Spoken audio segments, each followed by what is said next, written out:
Bon, Marcel, on est dans la bibliothèque de l'Université Trois-Rivières. On m'a donné les clés de la bibliothèque. C'est génial. Rien que pour nous. Ah, c'est cool. Merci à tout le monde. T'as une mauvaise nouvelle à nous annoncer, il paraît? Oh, une mauvaise nouvelle, je ne sais pas. C'est une nouvelle à prendre dans une perspective d'évolution.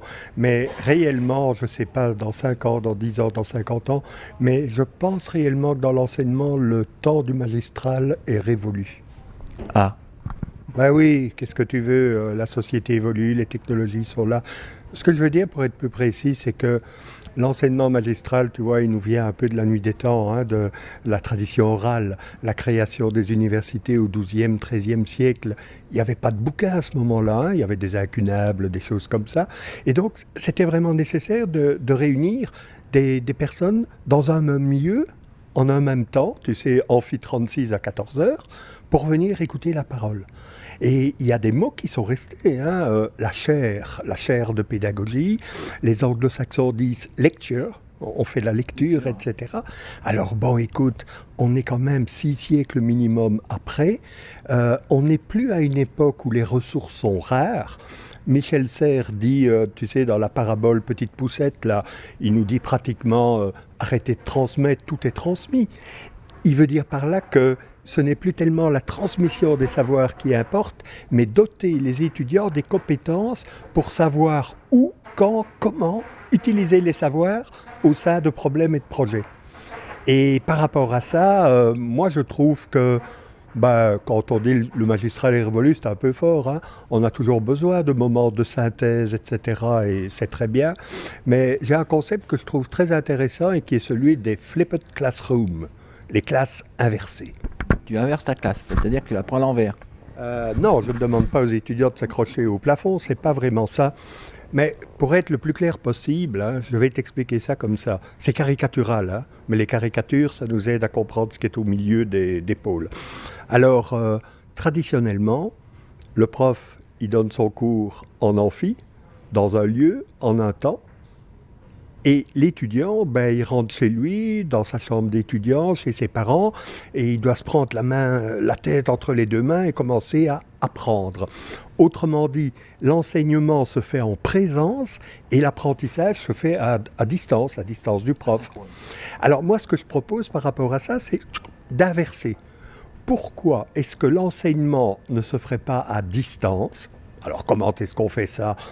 Par des capsules vidéo, des podcasts, des screencasts, des lectures dans une bibliothèque, hein. On est à distance et on prend la presse, on vient avec des situations actuelles qui font du sens et on va profiter du temps du présentiel pour faire des choses intéressantes, c'est-à-dire de l'actif, de l'interactif et tout. Autrement dit, l'enseignement se fait à distance et l'apprentissage se fait en présence, en collaboration. Les anglo-saxons ont découvert ça il y a quelques années. Ça existait depuis bien longtemps, hein, des profs qui donnaient des travaux, on les exploitait au cours, etc. Mais il semblerait que cette méthode-là reprend du souffle, se généralise grâce aux technologies qui sont là. Et donc, quelque part, c'est parce que nous sommes à l'ère numérique que nos étudiants ont besoin de compétences qui n'ont jamais été aussi fortement sollicitées par l'environnement.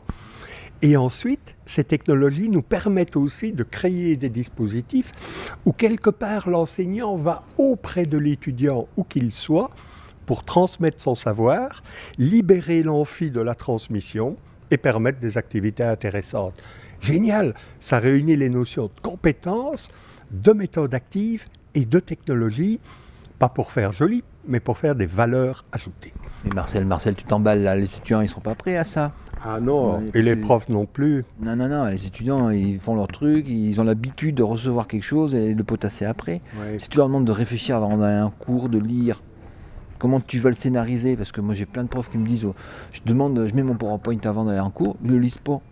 Comment tu fais pour intuiter tout ça ?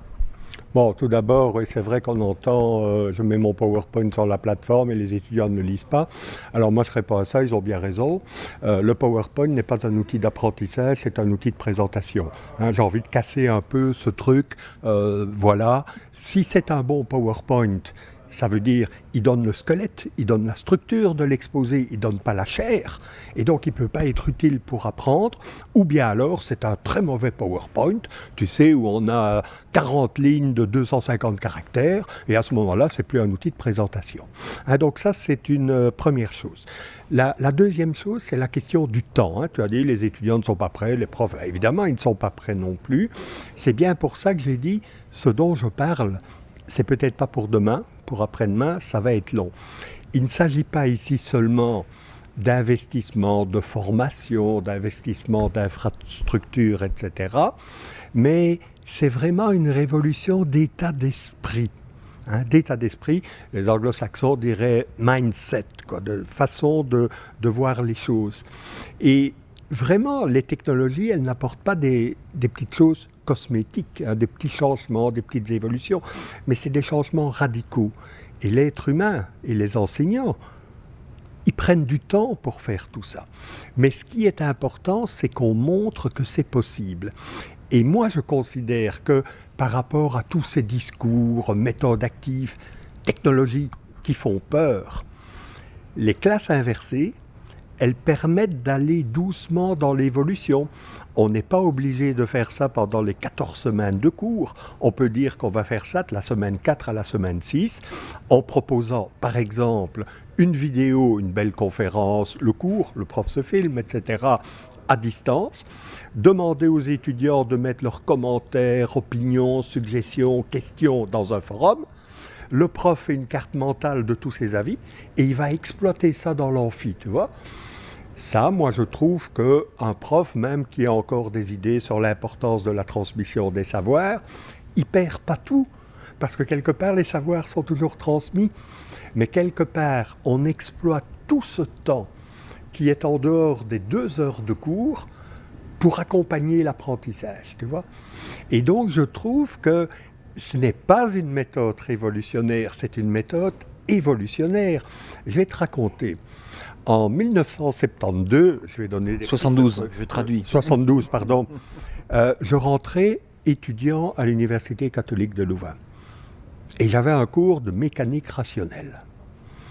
Le prof, Nicolas Rouche, est venu présenter son cours pendant 20 minutes. Et ensuite, il a dit, ben voilà, le cours est terminé. Pour la semaine prochaine, vous allez lire le chapitre 1. Deuxième semaine, les étudiants arrivent. Est-ce qu'il y a des questions? Tu vois tout de suite les étudiants qui cherchent dans leur sac et tout. Ils sont perdus, il y a des questions et tout. Et bon, il y a quand même un étudiant ou deux sur la centaine qui pose une petite question. J'ai pas compris la virgule, le point, bon, voilà. Il répond. Ça prend une demi-heure. Et puis il dit, ben voilà, le cours est terminé. Ben oui, je comprends qu'il n'y ait pas de questions. C'était facile, c'était le premier chapitre. Eh bien, pour la semaine prochaine, vous lirez le chapitre 2.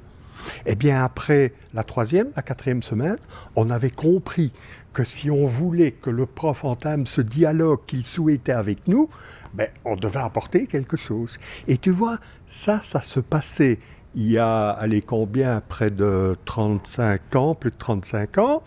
Et ça a utilisé une technologie vieille comme le monde, le livre. Hein, il avait fait un bouquin, il nous demandait de lire un chapitre.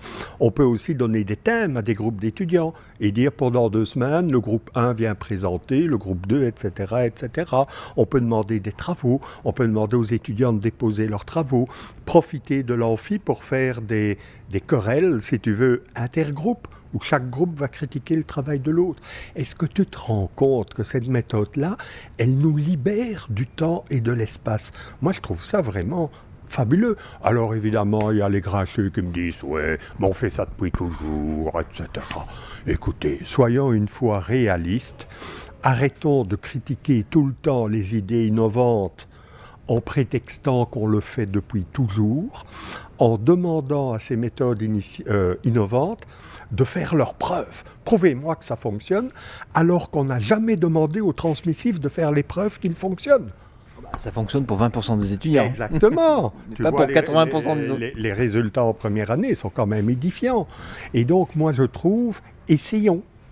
Ici, on est au colloque de l'AIPU, ben, partageons des pratiques sur les classes inversées. Comment j'ai fait pour renégocier le temps et l'espace avec mes étudiants? J'ai vu que tu t'étais plongé à fond dans les méthodes dans le flip, parce que sur ton blog, sur ton Scoopy, tu as mis plein de documentation. J'aime bien, je trouve ça intéressant. J'ai mis effectivement pas mal d'informations sur mes blogs et tout ça, mais j'essaie surtout de le pratiquer dans mes cours. Et donc pendant 2 semaines, c'est des petites vidéos à regarder, discussions dans l'amphi. Les 3 semaines suivantes, c'est des thèmes que les groupes préparent et qui viennent présenter dans l'amphi, etc. Et donc j'applique un des tout beaux principes de pédagogie, le principe de variété. C'est ça qui me paraît important. Et je crois qu'avec ces réagencements de l'enseigner et de l'apprendre, de la présence et de la distance, on a une variété infinie, bon, le mot ne veut pas dire ce qu'il veut dire, mais enfin, une variété très large de dispositifs qui sont possibles, et je pense qu'ils sont en accord avec les compétences que l'on veut de nos étudiants, c'est-à-dire qu'ils soient capables d'aller chercher l'information, qu'ils soient capables de travailler en équipe, qu'ils soient capables de faire de l'esprit critique en critiquant le travail d'un autre groupe, etc.